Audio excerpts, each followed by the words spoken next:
Now I want to give you the flip side of everything I said. And this is the part that you're going to quickly want to listen to. And that's why I left it for my last statements on the subject. Because I want you to use this responsibly and not as an excuse. Parents need a break. I say that as a very powerful statement. Parents need a break. A parent is not a machine. And a parent has to figure out a way that won't affect his kids negatively to get a break. Because if they don't get it's not a break for most people. It's another headache. More stress, a boss yelling, this one complaining, a client fighting. That's a break. I mean a legitimate break, a.k.a. a proper vacation or whatever it is that a person likes. People say how often, that depends on the human need. If somebody needs a vacation every month, they're sick, they should go to a doctor. But definitely once a year. And as much as I hate when parents leave kids alone, hate is an understatement with a capital H. Let me tell you, for a few days a year, it's actually a very good thing to do. Because kids also have to learn that their parents need a break. It's an amazing lesson for a child. But, again, if the kid is getting what he needs all year, not only is he not going to resent his parents going to Florida for a few days, he's going to be the first to offer, I'll babysit, I'll help you out, I'll this, can't wait for you to come back, you'll have big welcome home signs when you come home. Even if the week wasn't so smooth for him, he won't be calling you and harassing you every 10 minutes and crying, because his love tank is filled, and now he wants you to be well too. You have to let it know in advance? Well, if it's a baby, it's not worth it, because he's going to you're not going to sleep at night for a few days. No, when he gets older. But when he gets older, it would be nice to give him heads up. Dad and Mom are going away, we need a break. And now, it's also contingent on another thing. Kids need a break too. Kids need two types of breaks. One break that's called their own time, kids' time, which they do pretty frequently, probably 20 times a day. Right? They're always on break in one way or the other. Mommy do this for me, mommy do that, mommy does everything, and then the kids, there's nothing wrong with that, it's beautiful. But then there's another type of break. A kid needs quality time with his parents away from the natural surroundings.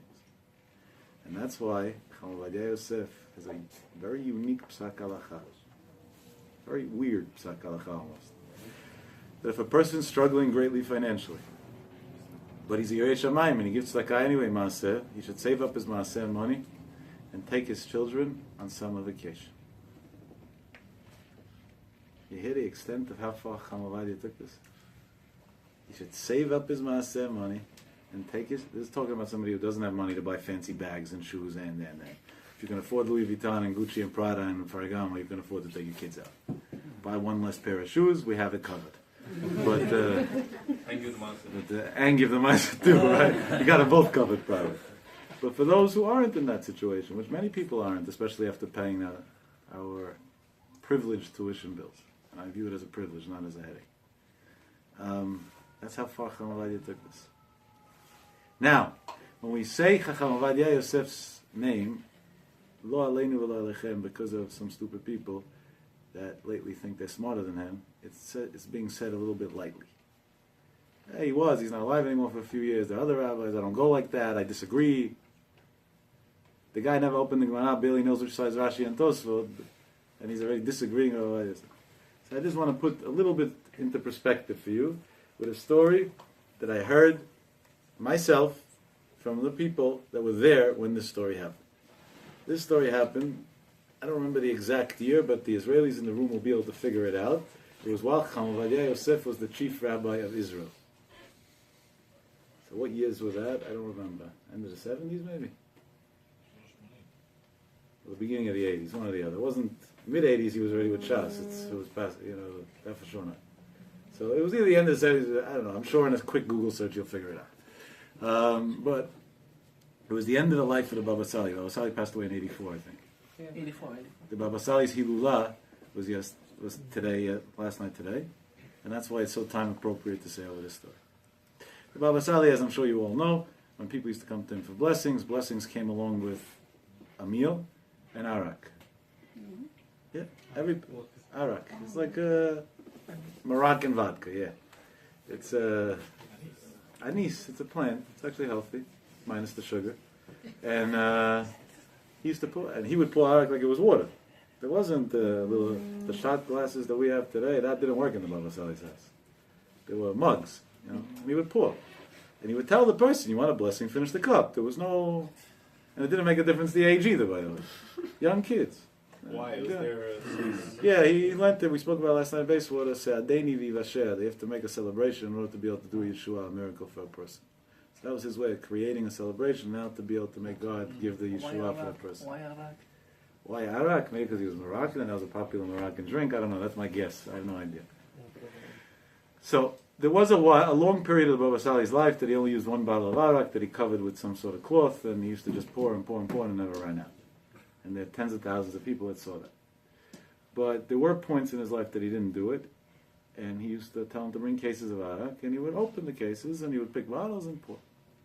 On one of those occasions that he was using regular bottles, there was a big Suda, it was a Hilulah of his grandfather, huge Suda, hundreds of people there, and one of the person that told me the story was his Gabai, a guy who served him privately for many, many years, and they ran out of Arak. Wow. Now, to run out of Arak in the Baba Sali's house, you don't do that.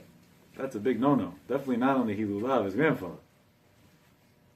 So a guy went, one of the people that was a participant, a wealthy man, went running to the store with his car, racing to the store, bought a couple of cases of Arak and quickly brought it in, stuck it in through the back, that the Baba Sali should have more Arak because he wanted to continue pouring.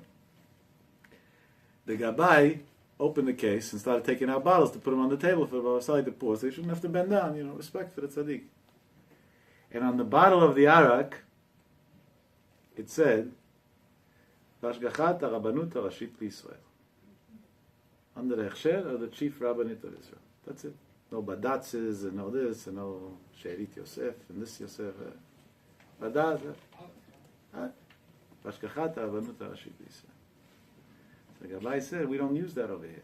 They only use with a more stringent, quote unquote. Today we know it's all a hoax, but official, more stringent hechsher. So he told the Baba Sali, sorry for giving it to you. We ran out of Arak. A guy went, but he's not so religious, he didn't know, so this only has Rabbanut, you can't use it. We'll bring something else. And the Baba Sali looked at him with a very, very angry face. And he told him like this, many years ago, when Rav Ovadia was still a young Kollel student, he gave out a sefer, and in there was a psak halacha that I saw that in my calculation, Al Pi Kabbalah was completely wrong. And I disagreed with it in a shiur, like when I was teaching my students. And they came to me in a dream at night, and they warned me that I was mevazeh Talmid Chacham, because in Shamayim they posek the halacha like Chacham Ovadia in every place. Wow. So Chacham Ovadia is the chief rabbi of Israel. Rabbanut HaRashit L'Yisrael is Chacham Ovadia Yosef. And you have the chutzpah on my table to say such a thing? I heard this from the guy who was his Gabbai, who heard it from him, not 20-hand stories. First hand. You have the chutzpah out of your mouth to say something like that? And he took the bottles and he poured, just like that. Mishum kvodo of the Rab. So, yes, it's been 3 years and plus of very painful years of losing this great gadol. When Chacham Ovadia has a psak halacha or advice in any area in life, but definitely when it comes to chinuch of children, which he obviously did a great job with his sons of the Talmidei Chachamim, giants,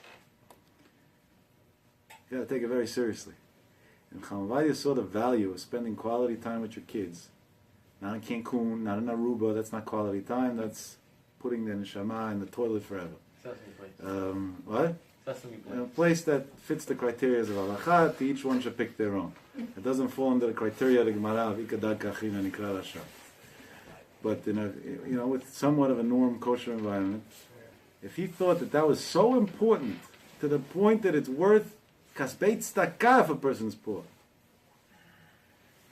so then who are we to even think otherwise? Besides, logically, I think we all understand it.